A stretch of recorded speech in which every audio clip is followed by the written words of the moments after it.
studio executives thought the song slowed down the film and were dead set against one of their glamorous stars actually singing in a barnyard. Every child who ever watched The Wizard of Oz saw the same thing: a bright, magical world with a happy ending and a song about rainbows. What they never saw is what MGM loaded onto a barge and dumped into the Pacific Ocean, the version nobody was supposed to see. In it, Dorothy's friends eliminate their enemies by cutting off their heads or strangling them. Even worse, Dorothy is beaten. At some point in the 1970s, Metro-Goldwyn-Mayer loaded reels of original nitrate film footage from one of the most beloved movies ever made onto a barge, sailed it out into the Pacific Ocean, and sank it. Gone. Permanently. No archive, restoration, or second chance. Whatever was on those reels, whatever version of that story existed before the studio decided what the public was allowed to see, went to the bottom of the ocean and stayed there. And almost nobody talked about it for decades. The Wizard of Oz was released on the 12th of August, 1939. It has since been called the most watched film in history. Multiple generations grew up with it. Parents showed it to their children. Those children showed it to their own. The ruby slippers, the yellow brick road, the flying monkeys, the poppy field, all of it burned into the cultural memory of the entire world so deeply that most people assume they know everything there is to know about it. They do not. What most people know is the finished product, the polished, carefully assembled version that MGM decided was safe to release. What they do not know is what came before it. The earlier cuts, darker scenes, and the footage that made preview audiences uncomfortable enough that the studio started reaching for the scissors.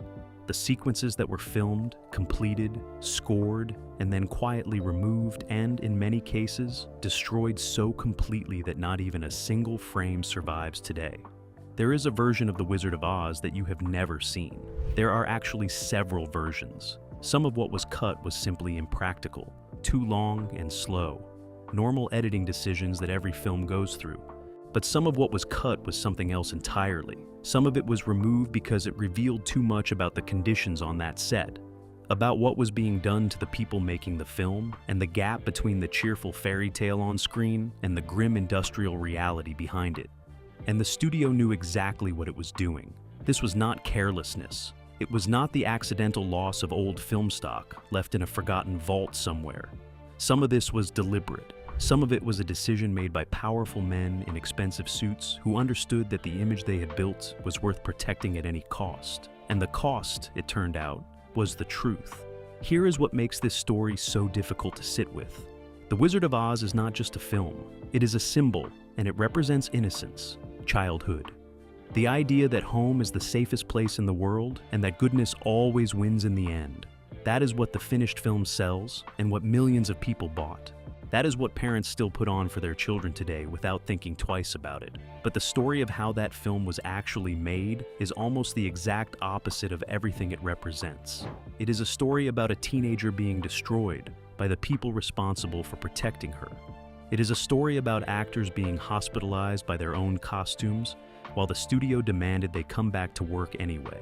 A story about footage that exposed all of this being cut, burned, and sunk in the ocean before anyone outside the studio walls could see it.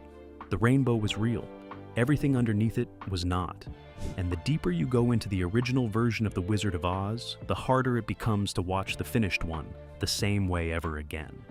This is what they did not want you to know. 5 directors, 1 disaster. Most films have 1 director, sometimes 2 if something goes wrong. The Wizard of Oz had 5. 5 different men sat in the director's chair on that production with 5 different visions. The movie had 5 different approaches to the same story. And with every change, footage was scrapped, scenes were reshot, and another layer of the original version disappeared. By the time the film was finished, nobody could fully account for everything that had been filmed and thrown away. The production was not just chaotic. It was the kind of chaos that leaves permanent gaps in the historical record. It started in the summer of 1938. MGM announced that a director named Norman Taurog would helm the film. Taurog had a reputation for working well with young performers, which made sense given that the film's lead was a 16-year-old girl. He spent a few weeks on costume and makeup tests. Then, without much explanation, he was reassigned. The footage he shot is presumed lost. No prints, no record of what it contained. Just gone. The studio brought in Richard Thorpe next. Thorpe had a reputation for bringing films in on time and under budget. That was exactly what MGM wanted. He worked fast and made decisions quickly. He did not ask too many questions. Under Thorpe, Judy Garland was given a blonde wig and thick stage makeup that made her look like a porcelain doll rather than a Kansas farm girl. The Wicked Witch, played by Margaret Hamilton, was styled with her hair down, making her look more glamorous than threatening. The whole thing felt wrong. Everyone on set apparently knew it felt wrong. Nobody stopped it. Thorpe filmed for 2 weeks before the studio shut everything down. The reason given was the illness of the original Tin Man, an actor named Buddy Ebsen.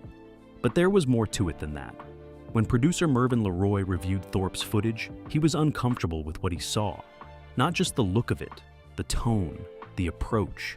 Something about the version Thorpe was developing did not align with what MGM wanted. Thorpe was fired. Every frame he shot was abandoned. 2 weeks of completed footage, costumes, sets, and performances wiped from the official story as if they had never existed. That footage has never been found. George Cukor came in next. He lasted less than 2 weeks. His contribution by most accounts was to strip away the heavy makeup and the blonde wig and push the production towards something more grounded. He told Judy Garland to simply be herself on camera, stop performing, just exist in the scene. It was a small instruction, but an important one. Then Cukor left to take over another production that needed him more urgently. He was replaced before he had filmed anything of real substance. Victor Fleming took over in November of 1938. He is the director whose name appears on the finished film. He is the one who gets the credit. But even Fleming did not finish the job. Midway through production, he was pulled away to rescue another troubled MGM picture, a film called Gone with the Wind, which was falling apart and needed a steady hand immediately. Fleming left The Wizard of Oz still unfinished. King Vidor stepped in to complete the remaining scenes. He shot the Kansas sequences, the black and white opening, Dorothy's goodbye to her family, the tornado. Some of the most emotionally grounded footage in the entire film was directed by a man whose name does not appear in the credits at all. 5 directors, 7 months of production, a budget that kept climbing, and a cutting room floor buried under more discarded footage than anyone has ever been able to fully catalog. Here is the detail that matters most. Every time a director was replaced, the clock reset. New ideas came in, old ideas went out. Scenes that had already been filmed were reconsidered, reworked, or simply abandoned. The version of the story that existed in week 1 of production was almost unrecognizable by the time the film wrapped. What got lost in those resets was not just footage. What got lost was evidence. Evidence of decisions being made in real time. Evidence of a production that was, by almost any measure, deeply out of control. And the cast was paying the price for every single one of those decisions. Some of them were paying with their health. The cast that kept getting hurt. When they were making the movie, things got dark. People were getting rushed to the hospital. There were near-death accidents. There is a version of this story where the accidents were just bad luck, a difficult production, an ambitious film. Early Hollywood, before safety regulations existed the way they do today. Things went wrong, people got hurt. That happens. Move on. But when you line up everything that happened to the cast of The Wizard of Oz one after another, bad luck stops being a sufficient explanation. What you are left with is a pattern of a studio that knew people were being harmed and kept the cameras rolling anyway. It started with the Tin Man. Buddy Ebsen was a well-known dancer and performer when MGM cast him as the Tin Man in the summer of 1938. He was excited about the role. The costume department covered him in a metallic costume and began applying his makeup. The makeup was a powder, pure aluminum, applied directly to his face and skin every single day. Nobody raised a concern. This was the look they wanted, and this was how they were going to achieve it. A few weeks into filming, Ebsen woke up in the middle of the night with severe cramping in his arms and legs. Then came the breathing problems. He was rushed to the hospital and placed in an oxygen tent. The aluminum powder had been coating his lungs. He was being poisoned slowly by his own costume, and nobody at MGM had thought to check whether that was a problem before they started applying it to a human being every morning. He spent 2 weeks fighting to breathe. The studio's response was not sympathetic. It was not a pause in production while they figured out what had gone wrong. The response was to replace him. Jack Haley was brought in to play the Tin Man instead. The makeup formula was quietly changed to an aluminum paste rather than a powder. Haley was never told why Ebsen had left. He was simply handed the costume and told to get to work. Haley's version of the makeup was safer, but not safe enough. A small amount got into his eye during filming and caused a severe infection. He was taken off the production for a week and kept in a darkened room while his eye recovered. 2 Tin Men, both hospitalized. Production continued. Then Margaret Hamilton caught fire. Hamilton played the Wicked Witch of the West. She was 36 years old at the time, though the makeup aged her considerably. In one scene, the witch was supposed to disappear in a burst of flame and smoke, dropping through a trapdoor in the stage floor. The effect used real fire, and the trapdoor was supposed to drop Hamilton out of the flames before they reached her. The timing failed. The fire started before she had cleared the trapdoor. The flames caught her face and hands. She suffered serious burns. Her green copper makeup, which had been applied with a chemical-based solution, made the injuries worse because it could not simply be removed. The process of cleaning the burns was painful in its own right. Hamilton spent weeks recovering. When she came back to set, the studio quietly decided that her stunt double, a woman named Betty Danko, would handle the more dangerous sequences on the broomstick.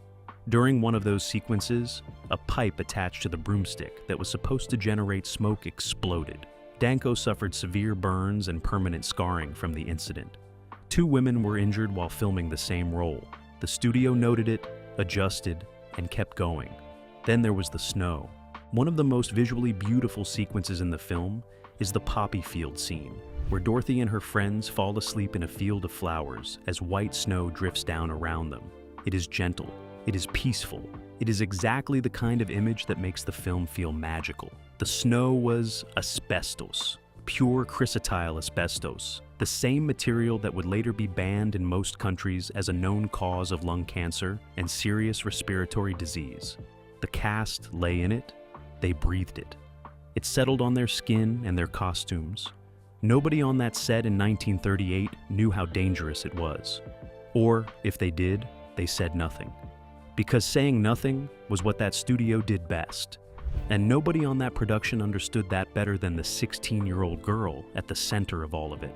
What they did to Judy Garland. Before we talk about what happened to Judy Garland on the set of The Wizard of Oz, you need to understand something. It did not start on that set. By the time Judy Garland walked onto the MGM lot as Dorothy in 1938, the damage had already been running for years. She was 16 years old and had been in the Hollywood system since she was 13. And in those 3 years, the adults responsible for her had already established a pattern that the Wizard of Oz production would simply continue and accelerate. Her real name was Frances Ethel Gum. She was born on the 10th of June, 1922, in Grand Rapids, Minnesota. Her mother, Ethel, was a stage mother in the truest and most damaging sense of the word. She pushed her daughter into performing from the age of 2. By the time Frances was 10 years old, her mother was giving her stimulant pills to keep her awake through long performance schedules and sleeping pills to knock her out when she was not needed. A child, 10 years old, cycling between uppers and downers because her mother decided the schedule required it. Judy Garland would later describe her mother as the real Wicked Witch of the West. When MGM signed her at 13, the studio inherited that system and expanded it. Studio head Louis B. Mayer looked at a teenage girl and called her a fat little pig with pigtails. He put her on a diet immediately. The diet consisted of black coffee, chicken soup, cottage cheese, and cigarettes to suppress her appetite. She was also given Benzedrine, an amphetamine, to keep her energy up through filming days that regularly stretched beyond 12 hours. When the Benzedrine made it impossible to sleep, she was given barbiturates to bring her down. Then Benzedrine again the next morning to bring her back up. This cycle did not stop during the filming of The Wizard of Oz. It intensified. Because Dorothy was supposed to be a young girl, younger than Judy actually was, the studio made a series of decisions about her body that sit in a category of their own. They fitted her with a corset to compress her figure. They strapped her breasts flat with a tight binding every single day of filming to make her chest appear undeveloped. They attached a prosthetic piece to her nose to alter its shape. They put her in a styled wig. By the time the costume and makeup department was finished with her each morning, the girl looking back from the mirror was barely recognizable as the person who had walked in. She was paid $500 a week for all of this. Ray Bolger, who played the Scarecrow, earned $3,000 a week. Jack Haley, the Tin Man, earned $3,000 a week. Bert Lahr, the Cowardly Lion, earned $2,500 a week. Judy Garland was the star of the film. She was in virtually every scene. She carried the entire production on her shoulders, $500 a week. And then there were the Munchkins. The Munchkin performers were adult men, many of them in their 30s and 40s, cast because of their small stature. According to Sid Luft, who would later become Judy Garland's third husband and who documented her account in his memoir, those men repeatedly used the chaos of the crowded set to assault her. They would put their hands under her costume. It happened regularly. The adults on set who witnessed it treated it as a joke, an antic, something the little people got up to. Nobody stopped it. Nobody reported it or protected her. She was 16 years old. What makes this chapter of the story so hard to sit with is not just the individual details. It is the totality of it. The pills, diet, binding, pay gap, and the assaults. All of it was happening simultaneously to a teenager. And it was happening in plain sight of an entire studio full of adults who chose to look away because the film needed to be finished and the machine needed to keep running. Judy Garland never fully recovered from what was done to her during those years. The dependency that started with her mother's pills and deepened through the MGM system followed her for the rest of her life. She died on the 22nd of June, 1969, when she was 47 years old. The cause of death was an accidental barbiturate overdose. She had been taking pills since she was 10. The studio that started her on them never answered for it, not once. The scenes they cut and the footage they destroyed. Here is something most people do not know about The Wizard of Oz. The version you have seen your entire life is not the original cut. It is not even close to the original cut. The first rough assembly of the film ran for over 2 hours. The finished release print ran for 101 minutes. That means somewhere between the first cut and the version that reached cinemas, MGM removed nearly an hour of footage. Some of that footage still exists. Most of it does not. And the pieces that are missing are not random. When you look at what was cut and what survived, a picture starts to form. The scenes that made it to the final film are bright and musical and emotionally safe. The scenes that were removed tend to be the ones that pushed into darker territory, the ones that showed something more complicated, the ones that, if left in, might have changed the way audiences understood what kind of story they were actually watching. The jitterbug sequence was a full musical number filmed for the forest scenes, before Dorothy and her friends reach the witch's castle. The witch sends a pink and blue bug into the haunted forest, specifically to bite the group and make them dance uncontrollably, wearing them down before her flying monkeys arrive to capture them. The number was fully filmed, fully choreographed, fully scored. It reportedly took 5 weeks to prepare and shoot. It was cut entirely before release. The official reason was that MGM did not want the film to feel dated. The jitterbug was a popular dance in 1939, and the studio worried it would age poorly. That explanation is plausible. It is also convenient. Because what that sequence showed, a group of friends being infected against their will and made to move their bodies in ways they could not control, sits uncomfortably close to the real experience of the cast, who had been chemically managed through the entire production. The footage no longer exists. The only record of it is home movie footage shot during rehearsals by the film's composer, Harold Arlen. A few seconds of grainy, informal film. That is all that remains of 5 weeks of work. Then there was the triumphal return. After Dorothy and her friends defeat the witch and return to the Emerald City, there was originally a full parade sequence. Hundreds of extras dressed in green, a marching band, singing crowds lining the streets. A massive production number celebrating the heroes as they made their way back through the city to claim their rewards from the wizard. It was, by all accounts, one of the most spectacular sequences in the entire film. It was cut before release, and the footage has never been found. Then there was Over the Rainbow, the song that became the most famous moment in the film, the one that won the Academy Award, the one that was later voted the greatest song in the history of American cinema, was itself nearly cut. MGM chief Louis B. Mayer and producer Mervyn LeRoy watched an early preview and decided the song slowed the picture down. Mayer said it sounded like something for a different kind of performer entirely. Not for a little girl singing in a barnyard, they wanted it removed. Two people fought to keep it in. Associate producer Arthur Freed and Judy Garland's vocal coach Roger Edens pushed back hard enough that the studio relented. The song stayed, but a reprise of it did not. Dorothy was supposed to sing Over the Rainbow a second time while locked in the witch's castle, waiting to die as the hourglass ran out. The visual footage of that reprise is gone. Only the audio recording survived. And then came the 1970s. When the Culver City Fire Department told MGM to remove its flammable nitrate film stock from the lot, the studio made a decision.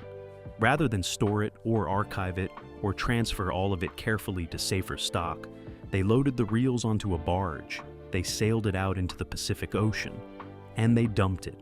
Whatever was on those reels, the full weight of everything that had been filmed and cut and hidden, went into the water and never came back. Some things, it turns out, were meant to stay buried. What the rainbow was really hiding here is the strange thing about The Wizard of Oz. Everything we have covered in this story, the 5 directors, hospitalized actors, asbestos snow, pills, binding, assault, deleted footage, the barge, and the ocean, all of it is documented. It is in the historical record. It has been written about in biographies, academic books, and film histories for decades. None of it is secret in the traditional sense of the word.